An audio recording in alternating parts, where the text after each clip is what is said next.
朝頭早起身第一啖食嘅係咪麵包？你個胃可能已經喺度大聲呼叫緊。好多人早餐貪方便，隨手攞個麵包就咬，但係你有冇諗過你個胃當時經歷緊啲乜嘢？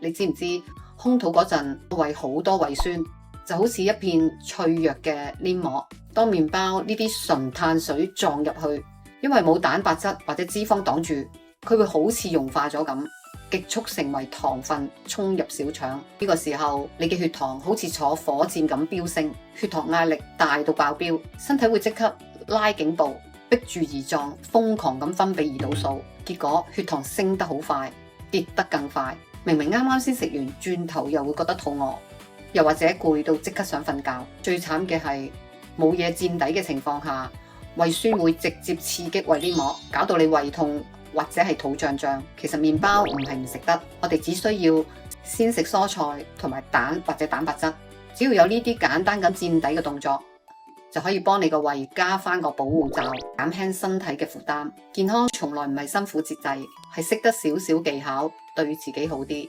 想知道有咩方法可以食得健康又唔怕肥？留言小貼士或者私信我分享俾你，記得分享俾日日麵包當早餐嘅朋友，一齊好好愛錫自己個胃啦！關注迪安，一齊身心健康生活。